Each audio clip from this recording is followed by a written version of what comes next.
అన్న ఎన్ని సంవత్సరాల నుంచి ఉంటున్నారు ఈ ఏరియాలో మీరు? ఇక్కడ ఒక 20 సంవత్సరాలు ఉంటున్నామండి. గతంలో ఇలాంటి వరద ఎప్పుడైనా చూసారా మీరు? ఎప్పుడు చూడలేదు సార్, ఎప్పుడు చూడలేదు.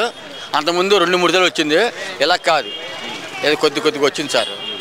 ఈ వరద రావడానికి ముందుగా మీకు అసలు హెచ్చరికలు అనేది పంపించలేదంట కదా, వరద వచ్చింది అనే మాట ఇక్కడ ఎక్కడ ప్రచారం చేయలేదంట కదా? లేదు, శనివారం ఆ పొద్దున్న అసలు మాకు ఎవరు చెప్పలేదు. అది తెల్లారు 8 దాకా 8 దాటిన తర్వాత వచ్చిందండి. అదే నైట్ పూట అయితే అందరూ జనాలు మొత్తం చచ్చిపోయేవాళ్ళు. పొద్దున్న 9ంటికి ఆ టైంలో వచ్చింది, వరద వచ్చిందండి. మాకు అన్ని అందినాయండి, అందినాయి. అసలు ఏం అందలేదండి కన్నా వరద సాయం, ఎవరికి భోజనాలు అందలేదు. అగో ఆహారం బియ్యం మొత్తం అందినాయండి. తిండి కానీ అన్నీ అందినాయి. అబద్ధం అంటున్నాండి.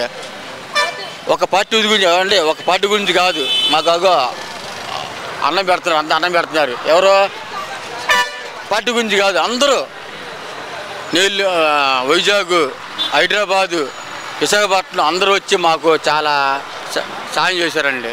వాళ్ళందరికీ అంటే ఇక్కడ ఇంకో విషయం ఏంటంటే అసలు ప్రభుత్వం పూర్తిగా విఫలమైపోయిందంట కదన్నా మీకు సహాయం అందించడంలో. ప్రభుత్వం తరపు నుంచి మీకు సహాయం ఏమో అందట్లేదంట కదా? లేదండి, అన్నీ అందినాయండి, అన్నీ అందినాయి. ఇక్కడ ప్రధానంగా చూస్తే కనుక ప్రభుత్వం తరపు నుంచి మీకు అందించాల్సిన సహాయ సహకారాలని పూర్తిగా అందించారా? నిజంగానే అందినయా మీకు అసలుకి? లేదండి, అవి అన్నీ తిండి గిండి మొత్తం ఏడు జడ్డు మాకు అన్నం కన్నా మొత్తం బాగా పెట్టారండి. లేదుగో ఇంతవరకు ఏ ప్రభుత్వం కూడా అలా చేయలేదండి. ఇంతవరకు ఏ ప్రభుత్వం కూడా అలా చేయలేదండి. ఇంతవరకు ఏ ప్రభుత్వం కూడా అలా చేయలేదు. కరోనా టైంలో కూడా ఇలాగ చేయాలనే చేయలేకపోయారు. బాగా అందించారండి. దాని గురించి ప్రభుత్వం గురించి ఎవరు ఏం మాట్లాడుకునే ఇబ్బంది ఏం లేదు. ప్రభుత్వం అంటే ఆయన కృషి ద్వారా బాగా చేశారు. పవన్ కళ్యాణ్ గారు, చంద్రబాబు నాయుడు ఇద్దరు బాగా ప్రభుత్వం నడిపించారు, బాగా చేశారు. అది సార్ చాలా మంది ఏదైనా అనొచ్చు, కానీ ఇంతవరకు ప్రభుత్వం ఏదో అడ్డు లేదండి. అంటే ఇక్కడ విషయం అన్న, ఇంకో విషయం కొంచెం ముందు ఇంకో విషయం ఏంటంటే అన్న, ప్రధానంగా ఈ వరద రావడానికి చంద్రబాబు నాయుడే కారణం అంటున్నారు కదా. కరోనా రావడానికి జగన్మోహన్ రెడ్డి కారణమా? దాని గురించి అది దేవుని రాత, ఎవరు చెప్పలేము. కరోనా జగన్మోహన్ రెడ్డి వాళ్ళు వచ్చిందా? అలాగా వరద వచ్చిందంటే అది మామూలు, వర్షాలు పడ్డాయి, వరద వచ్చింది తప్ప. కానీ చంద్రబాబు నాయుడు మొత్తం కృష్ణానది లాక్కొని వచ్చేసాడు వెనక్కి. అంటే ఆయన ఇల్లు మునక్కుండా ఉండడానికి మీ మీద కుదిరారంట కదా? అదే వచ్చి అంతా ఈ సాక్షి వాడు చెప్పింది అంతా సొల్లు, అవన్నీ వదిలేయండి. ఎందుకు అబద్ధం? అంటే ఇప్పుడు చూస్తే కనుక చంద్రబాబు నాయుడు గారు మీకు అందాల్సిన సహాయ కార్యక్రమాలన్నీ ఇంటింటి బియ్యం అందినాయి, కూరగాయలు అందినాయి, అన్నీ అందినాయండి. తిండికి ఇబ్బంది లేకను అదే చేయాల్సిన చేస్తారు, దాన్ని పక్కన పెట్టాను. బాగా అందినాయండి, దాని గురించి ఇబ్బంది పడలేదు. అదే నేనుంటే కనుక ఇంతవరకు రానిచ్చేవాడినే కాదంటున్నారు కాబట్టి అంటారండి. ఇప్పుడు లోపల ఇల్లు కట్టుకొని లింగి కట్టుకున్నాడు, అలాగే అంత పైనుండి కింద దిగితే కదా బాగా తెలుస్తుంది ఎవరికైనా. అది తప్పది, వాళ్ళతో మాట్లాడటం వేస్ట్ అండి. అది ఓకే.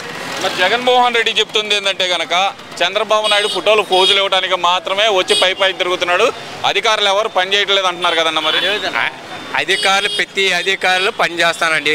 జగన్మోహన్ రెడ్డి మన సింగనార్ బ్రిడ్జి దగ్గరికి వచ్చి బొమ్మాయి కొలను వెళ్తామంటే నీటిలో దిక్కని వెళ్ళిపోయాడు. ఆయన గురించి మాట్లాడడం ఎందుకండి?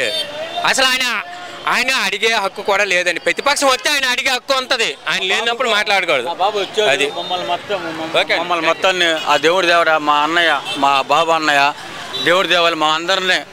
మా రాజనగర్ ముంచిందే చంద్రబాబు అంటే జగన్మోహన్ రెడ్డి లేదన్నా, ఎవరన్నా ముంచింది? జగన్ ముంచాడు అన్నా, మేము కాదన్నా, మేము కాదు. ఏమన్నాడు జగన్ అన్న? అక్కడ గండి కొట్టేశాడు, ఇది కొట్టేశారు, అది కొట్టేశారు అన్నా. ఏది వచ్చినాయి అన్న, అక్కడికి వచ్చి ఎక్కడ వచ్చినాయి వరదలు, అక్కడి నుంచి వచ్చానా మనం చేయగలం అన్నా. ఏమన్నాడు జగన్మోహన్ రెడ్డి జిల్లా చేశాడు, ఇచ్చేసాడు అంటున్నారు. అన్నా మేమేం చేయమని బాబా రా, ఇగో అన్నం లేక తిండి లేక ఏం చేస్తామన్నా? మీరు చెప్పండి బాబాయ్. అసలు అందుకే కనుక మరి జగన్మోహన్ రెడ్డి మాజీ ముఖ్యమంత్రి గారు అంటుంది ఏంటంటే కనుక నేనుంటే కనుక ప్రజలు ఇంత ఇబ్బంది పడేవాళ్ళు కాదు అనే మాట అయితే అంటున్నారు కదన్నా. జరిగే ఎవరున్నా తప్పనిసరి ఇది అనుకోకుండా వచ్చింది కదా. ఆయనున్నా ఈయనున్నా ఎవరున్నా మనకు కావాలని వచ్చింది కాదు కదా, మనం తెచ్చింది కదా, భగవంతుడు వచ్చింది. దానికి మనం ఎవరు ఏం చేయలేం. అయితే ఈయన కూడా బాగానే చేస్తున్నారు. ఇప్పుడు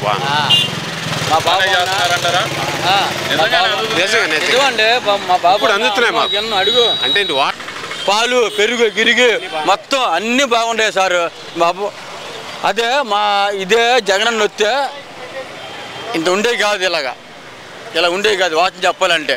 ఈ రోజున మా రాజనగరు, సింగనగరు, పైపుల్ రోడ్డు, పురా కాలనీ అన్నీ శుభ్రంగా ఉండాలంటే మా బాబే చంద్రబాబు నాయకత్వం ఉంటేనే ఇప్పుడు కూడా డబ్బులు ఇస్తున్నాడు. బియ్యం ఆహారం మొత్తం ఇస్తున్నాడు అండి. ఆయనకి నా వందనాలు సారు. Thank you Baba.